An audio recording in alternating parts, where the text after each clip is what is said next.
Hey everybody, today's verse of the day comes from Romans chapter 13, verse 1.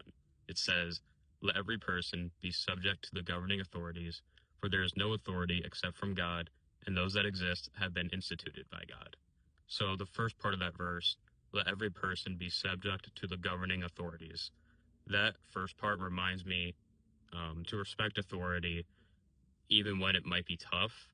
When I see injustice going on or there's disagreements that I feel strongly about, it reminds me to respect the authority because they're in those positions because God allowed it to happen.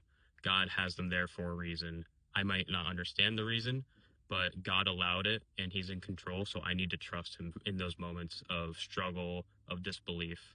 Um, and that second part, for there is no authority except from God, that part reminds me that um, he's in control of everything that happens on this earth. So anything that happens, he has his hand in some way. I might not understand what's going on, but he's in control of all of it. So I can take peace in that fact that he's behind the scenes working on every single little thing.